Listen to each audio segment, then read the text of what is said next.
This is rallyfm.net, and once again we're with Robin Bradford. Robin, Rally Barbados is not, as we stand, for about another 10 days, but there's another event before Sol Rally Barbados, I should remind myself to say, the King of the Hill, Shell V-Power King of the Hill. Tell me something about that.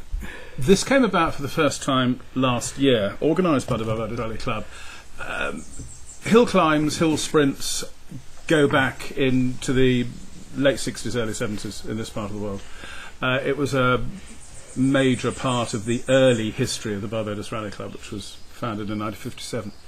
And they're very popular. And sadly, the island suffers an awful lot from subsidence, and a lot of the traditional hill sprints are no longer usable. But it was decided that to have this event the previous weekend did two things.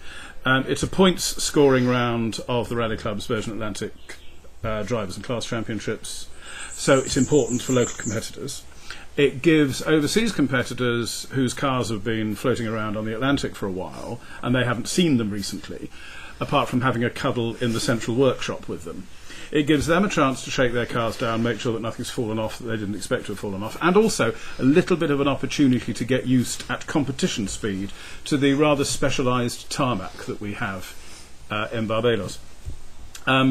This year's event, which is on Sunday, we have more than 90 entries, which is basically the same entry as Sol Rally Barbados the weekend after, with one or two minor changes. Some drivers are sharing cars, one or two of the overseas competitors cannot get here in time for this weekend's event.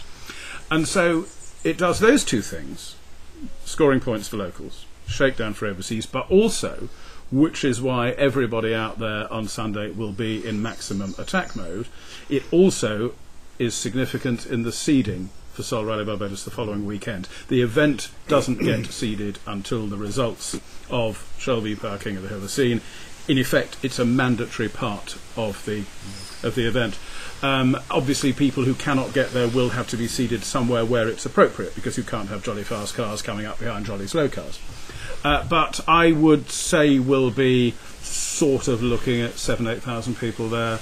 Giant daylight screen, live television coverage, with 5 cameras dotted along the 3 kilometre stage. I remember watching that live stream last year, and the production was absolutely great, because you could actually sit there and follow one car up the entire hill. To be able to do that in that particular location, I thought was absolutely amazing. Yes, I mean, we're in a different location this year. Last year we were at Turner's Hall, which is one of the historic traditional venues. Very popular because it goes through, I don't know how best to describe it, but in effect it's in a sort of valley. So you've got natural spectator area up a large grass pasture looking down on it. The giant screen last year, and that was the first time any motorsport event had ever been broadcast live to people at an event.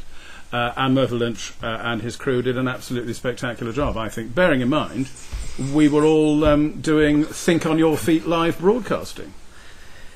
It certainly was impressive, and another thing I remember from that, and it shows the support that the event does get, is when the Prime Minister had a ride up the hill.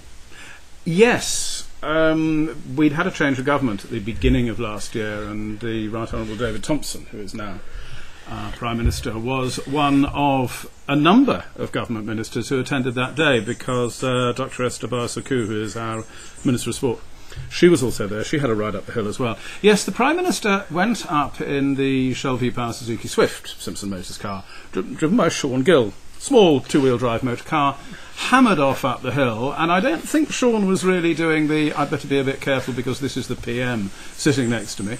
And after he'd taken a deep breath, when he got out afterwards, he described it as like a roller coaster ride at Disney World. The competition is fast and furious, and one of the stars last year, probably will be again this year, was Andrew Jones in his Escort, who doesn't actually seem to point the car at all in the direction he's travelling.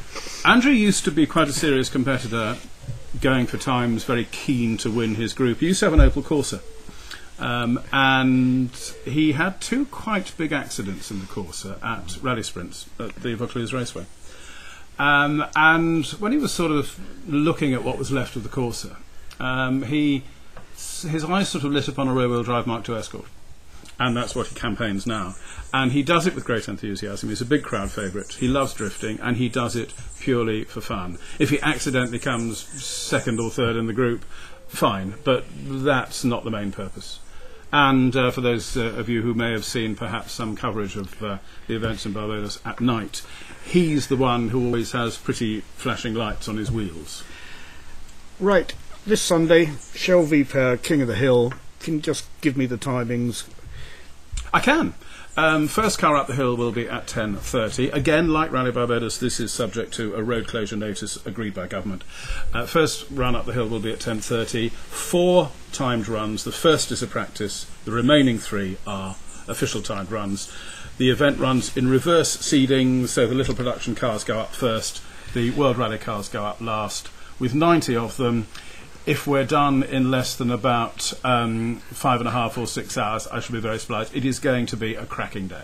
Robin, thank you very much. RallyFM.net